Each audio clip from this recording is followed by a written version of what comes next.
This is St. Martin ISLANDTIME TV News. I'm Andre Huey. The appeal case against Silveira Matza and his company Energy NV has been postponed again. The proceedings will take place on October 5th. The Court of Justice decided on Thursday, June 9th. It was also decided that on August 25th, a preliminary hearing will take place to evaluate the progress of the hearing of witnesses by the investigative judge. The Solicitor General urged the Joint Court of Justice to see to it that the proceedings will finally take place. The three judges of the Joint Court of Justice decided on a time frame in which the witnesses should be heard. Silveira Matza was sentenced in 2015 to 24 months in jail, 18 of which were suspended, 3 years probation, and 240 hours of community service. His company Energizer was sentenced to pay $4.5 million in back taxes. There will be increased inspection and assessment of government-funded schools on St. Martin beginning the new 2016-2017 school year, announced Minister of Sylvia Jacobs at the Council of Ministers press briefing Wednesday. The philosophy is that quality care and education is dependent on structured cooperation between government and schools, and the monitoring part is built on two pillars. One, internal self-evaluation by schools, and two, external monitoring executed by the Inspectorate of Education. Under the internal self-evaluation, which we expect schools to carry out, will be that the schools evaluate their own performance. This would, of course, be the responsibility of the school boards and the school managers. They would have to make and execute action plans to improve weak areas and safeguard strong areas. It is not a new fact before going into the external monitoring that every year after these exams and after regular inspections which have taken place over the past years, the school boards, the school managers do get feedback from the government in terms of what needs improvement, etc. However, we would like to step that up.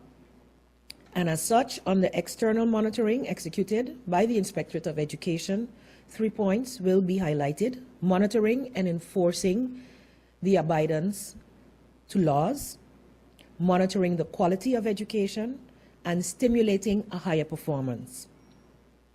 The external monitoring will be further established by law in 2016-17 through an ordinance on educational monitoring.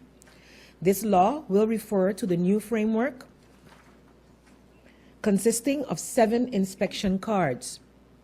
1, output; 2, educational process; 3, quality of teaching; 4, student care; 5, quality care; 6, compliance with the laws; and lastly, management. So all these 7 aspects will be part of the inspection cards. Each card has several performance indicators which will be checked.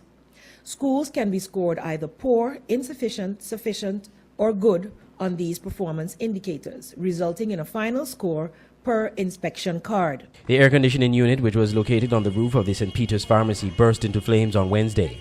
The spectacle of the burning unit attracted many onlookers as huge flames bellowed into the air as the unit burnt to a crisp.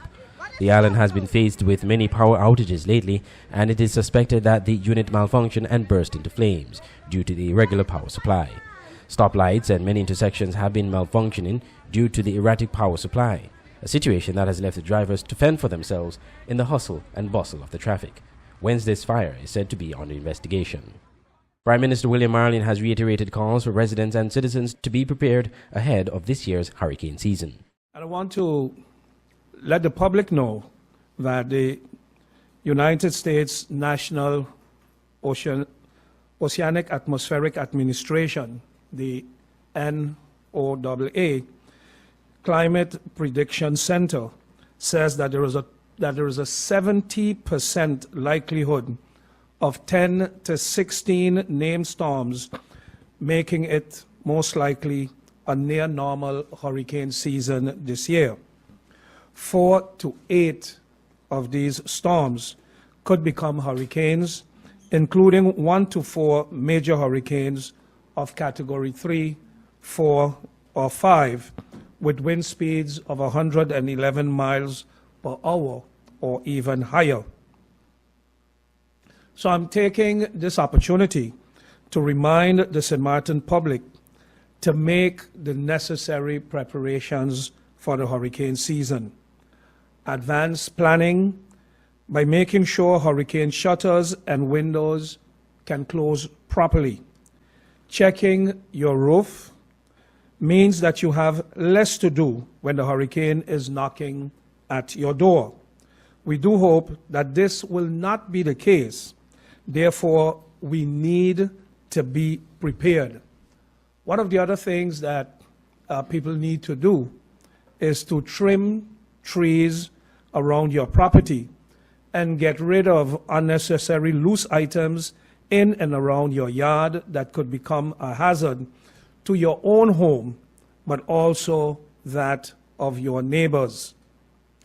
Use your time wisely and therefore get prepared. The season has already seen the formation of a third storm system that carried the name Colin. A busy season has been forecasted, and that means everybody has to do their part in ensuring that St. Martin is prepared. The 2016 hurricane season, just like every season actually, runs through November 30th of this and every year. Last week, you can recall I mentioned or reminded people that in 1995, we've had about 2 to 3 false alarms, so to speak, and people felt no big deal. It will be another false alarm, and it was not. It became the largest hurricane to hit St. Martin in many, many years. And we don't know what this season holds. We don't know what the future will bring. But we do know that we live in a hurricane zone and that the hurricane season has begun. So it makes absolutely no sense. We plan and we prepare for Carnival. We plan and we prepare for Christmas. We plan and we prepare for vacation.